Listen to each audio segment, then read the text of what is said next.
Afternoon, everybody. Welcome to Liberty Call. Today is Thursday, October 17th, 2024. Hope you're having a fantastical day out there in the interwebs. It's kind of gloomy here today in Colorado. Got some clouds coming in. Looks like that storm is on the way, which not happy about.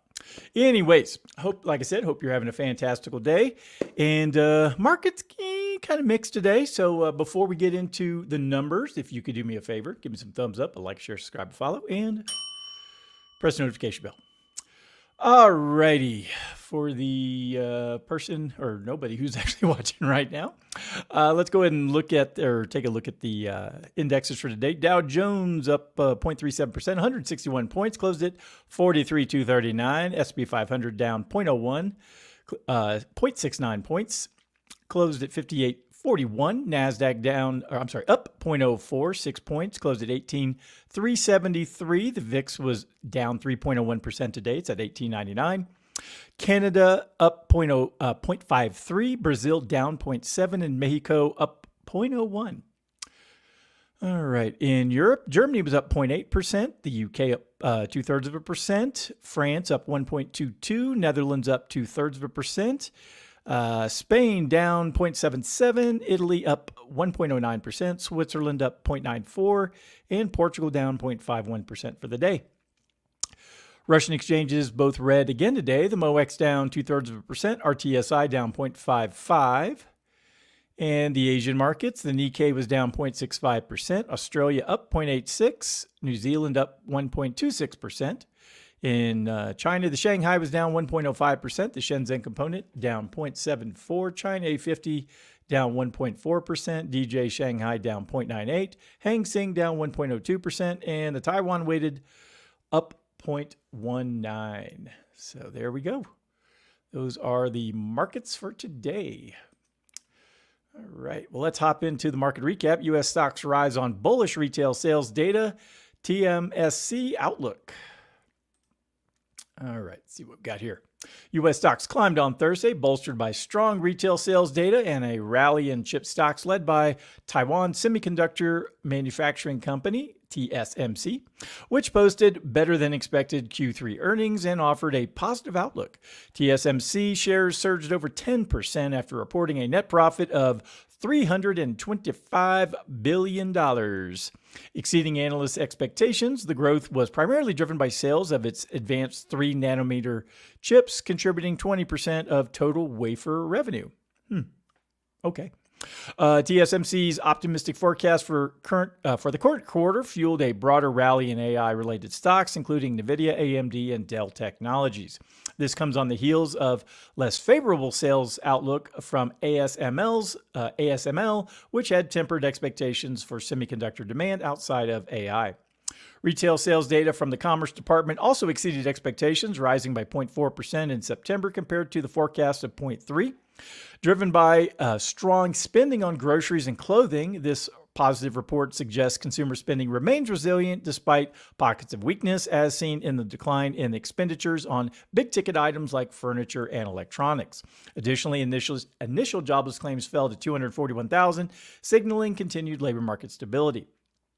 The market is also eyeing upcoming earnings reports, with Netflix, Blackstone, and Intuitive Surgical set to report later on Thursday. Results from major tech players like Alphabet and Tesla are expected next week, likely shaping broader market sentiment. In other news, Expedia rose 5% amid reports of a potential takeover interest from Uber, while Lucid Group saw its shares drop 17% after announcing plans to sell 262.5 million shares.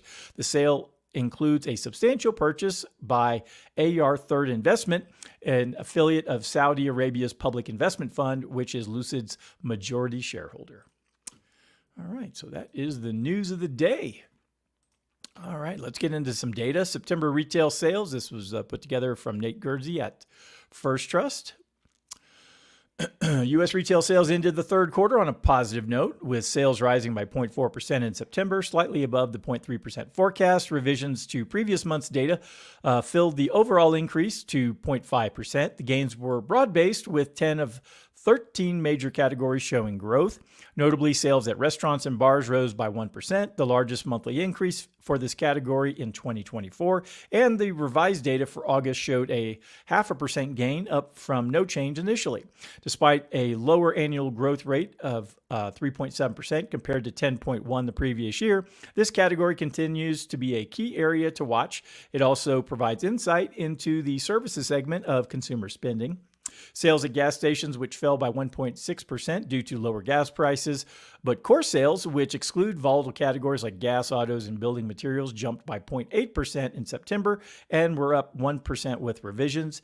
Core sales, crucial for GDP estimates, grew at an annualized rate of 6.2% in the third quarter compared to the second quarter, with overall sales increased by 1.7% over the past year. Core sales saw a healthier rise of 3.9%. The Fed is likely to favor a quarter-point rate cut after the election rather than a larger cut based on these sales figures. Additionally, initial jobless claims fell by 19,000 to 241 last week, while import and export prices both declined in September, down 0.4 and 0.7 respectively. All right. Good stuff. So at least, retail's doing all right now. All right. A little more data. September industrial production and capacity utilization. So let's see how this report turned out. This was put together by Bryce Gill, also at First Trust. All right. U.S. industrial production declined more than expected in September, falling by 0.5%, with downward revisions to previous months further adding to the drop. This decline was largely driven by a 0.4% decrease in manufacturing, exacerbated by a 1.6% fall in auto production following a notable gain in August. However, some context softens the impact. A strike at a major civilian aircraft manufacturer, I believe that's Boeing, and disruptions from two hurricanes together subtracted around 0.6 percentage points from the total industrial production growth. Excluding the volatile auto sector, non-auto manufacturing saw a smaller decrease of 0.3%, with high-tech equipment production standing out as a bright spot, growing 1.5% in September. High-tech manufacturing has been particularly strong, expanding at a 13.8 annualized rate over the past 6 months, supported by investment in artificial intelligence and the reshoring of semiconductor production. The mining sector also contracted by 0.6% as declines in oil and gas production outweighed gains in other minerals and metals. Utilities, largely influenced by weather, rose by 0.8%, the only sector to post gains. Other economic indicators offered a mixed outlook. The Philadelphia Fed Index, measuring manufacturing sentiment in the region, rose to plus 10.3 in September from plus 1.7 in August, indicating positive sentiment. Conversely, the Empire State Index, which reflects New York factory sentiment, dropped to a negative 11.9 from positive 11.5, suggesting increased pessimism.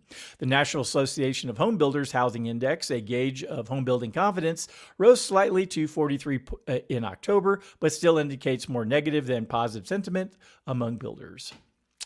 All right, so the retail was good. Industrial production, not as good. So, all right, last up, from Zero Hedge, the next waves of inflation. This was written by Adam Sharp via thedailyreckoning.com. So let's see what he had to say. All right, Mr. Sharp compares inflationary periods to waves in the ocean. They don't arrive as a single tsunami, but rather as successive waves that continue over time. He suggests that the U.S. is currently in a lull following an initial inflationary wave similar to the early 1970s. Despite seemingly improving conditions, underlying issues remain unaddressed, implying further inflationary surges are likely. Sharp points out, like the 1970s, current inflation stems from poor monetary policy and excessive government spending. It's a good thing we don't have any of that going on right now.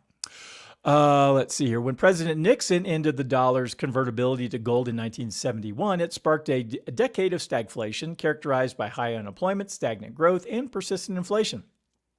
Interest rate hikes and price controls failed to curb inflation during this period until the dollar stabilized through new monetary frameworks.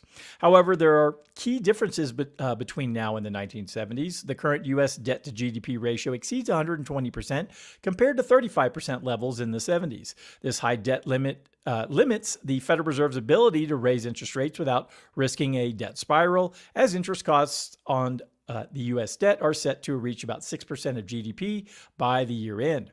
Therefore, If inflation surges, the Fed's ability to respond by hiking rates could be severely constrained. Sharp emphasizes the protective role of gold, noting how precious metals preserved and even grew purchasing power during the 1970s. He contends that as inflation likely returns, gold may prove to be more vital now, given the Fed's limited tools to manage the economic turmoil. As the Fed faces difficult choices, creative policies, potentially involving increased money printing, may be unavoidable, making gold an essential asset for preserving wealth. Yeah, they painted themselves into a corner at the Fed and our government, and they continue just to ignore the fact that there's that $35 trillion gorilla in the corner. And, I guess they're just waiting for it to fall apart. I mean, which I'm not going to really be that upset about. All right. Well, that's everything that I had for today. If anyone needs anything from me, please go to DSAFinancialGroup.com. All your financial planning needs can be addressed there, so feel free to give me a call. I'll be happy to help you. All right. Well, hope everyone has a wonderful evening, and I shall talk to all y'all again next time. Adios.